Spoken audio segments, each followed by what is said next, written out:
अस्सलामुअलैकुम रहमतुल्लाहि वबरकातुहू। आओ फ़ज़ाइल अमाल सुनाएं बहुत दिनों के बाद। बिस्मिल्लाहिर्रहमानिर्रहीम। हज़रत अब्दुल्लाह बिन उमर रज़ियल्लाहु अन्हु नबी अकरम सल्लल्लाहु अलैहि वसल्लम का इरशाद नकल करते हैं कि इस्लाम की बुनियाद 5 सतूनों पर है, मतलब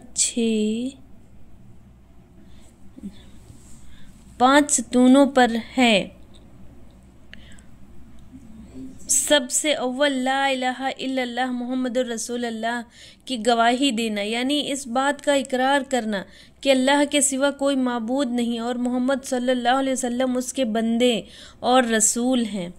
उसके बाद नमाज को कायम करना, ज़कात अदा करना, हज करना, रमज़ानुल मुबारक के रोज़े रखना। ये पांचों चीज़ें ईमान के बड़े उसूल और अहम अरकान हैं। नबी अकरम सल्लल्लाहु अलैहि वसल्लम ने इस पाक हदीस में बतौर मिसाल के इस्लाम को एक खेमे के साथ तस्बीह दी है। 3 मतलब एक चीज़ को दूसरी चीज़ जैसा करार देना, जो 5 सतूनों पर कायम होता है। बस कलमा शहादत खेमे की दरमियानी लकड़ी की तरह है और बाकिया चारों अरकान बामंज़िला उन 4 सतूनों के हैं जो 4 कोनों पर हों। अगर दरमियानी लकड़ी न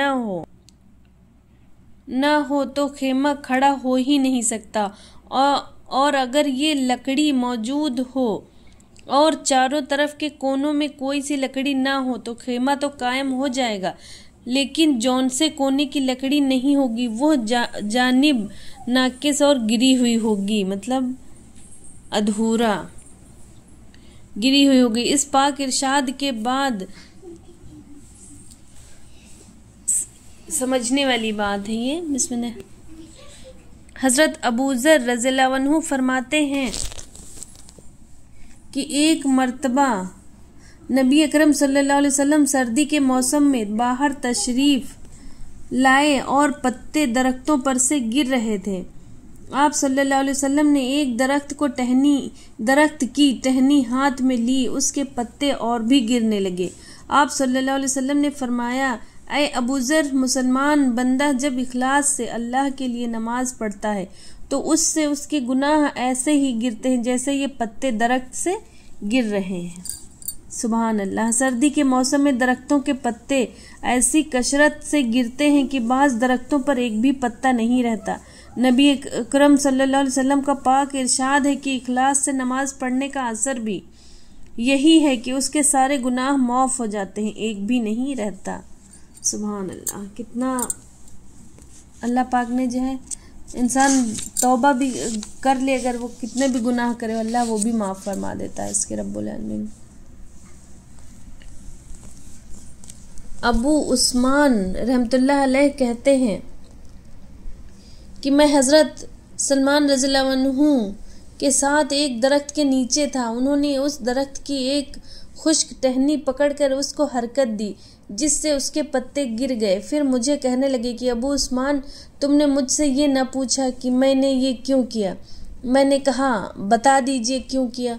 तो उन्होंने अर्ज़ किया, मैं एक दफ़ा नबी अकरम सल्लल्लाहु अलैहि वसल्लम के साथ एक दरख्त के नीचे था। आप सल्लल्लाहु अलैहि वसल्लम ने भी दरख्त की एक खुश्क टहनी पकड़कर इसी तरह किया था जिससे उस टहनी के पत्ते झड़ गए थे। फिर हुजूर सल्लल्लाहु अलैहि वसल्लम ने इरशाद फरमाया था कि सलमान पूछते नहीं कि मैंने इस तरह क्यों किया। मैंने अर्ज़ किया कि बता दीजिए क्यों किया। आप सल्लल्लाहु अलैहि वसल्लम ने इरशाद फरमाया था कि जब मुसलमान अच्छी तरह से वज़ू करता है फिर 5 नमाज़ें पढ़ता है तो उसकी ख़ताएँ उससे ऐसे ही गिर जाती हैं जैसे ये पत्ते गिरते हैं। फिर आप सल्लल्लाहु अलैहि वसल्लम ने कुरान की आयत आकिमिस्सलाता तरफ़े नहार तिलावत फरमाई, जिसका तर्जुमा यह है कि कायम करो नमाज को दिन के दोनों सिरों में और रात के कुछ हिस्सों में, बेशक नेकियां दूर कर देती हैं गुनाहों को। ये नसीहत है, नसीहत मानने वालों के लिए। मिसवाक की फजीलत। मसलन एक सुन्नत इसकी मिसवाक ही है जिसकी तरफ आम तौर पर बेतवज्जुही है। हालांकि हदीस में वार्द है कि जो नमाज मिसवाक करके पढ़ी जाए वो उस नमाज से जो बिला मिसवाक पढ़ी जाए 70 दर्जा अफजल है। एक हदीस में वार्द है कि मिसवाक का एहतमाम किया करो, उसमें 10 फायदे हैं। नंबर 1, मुंह को साफ करती है, अल्लाह की रजा का सबब है, शैतान को गुस्सा दिलाती है। मिसवाक करने वाले को अल्लाह ताला महबूब रखते हैं और फरिश्ते महबूब रखते हैं। मसूड़ों को कुव्वत देती है, बलगम को कत करती है, मतलब ख़त्म करती है। मुंह में खुशबू पैदा होती है। सफ़र मतलब सफरा को दूर करती, मतलब जिस्म में पीले रंग का कड़वा मादा उसको दूर करती है। निगाह को तेज करती है। मुंह की बदबू को ज़ाइल करती है। और इस सब के अलावा ये है कि सुन्नत है।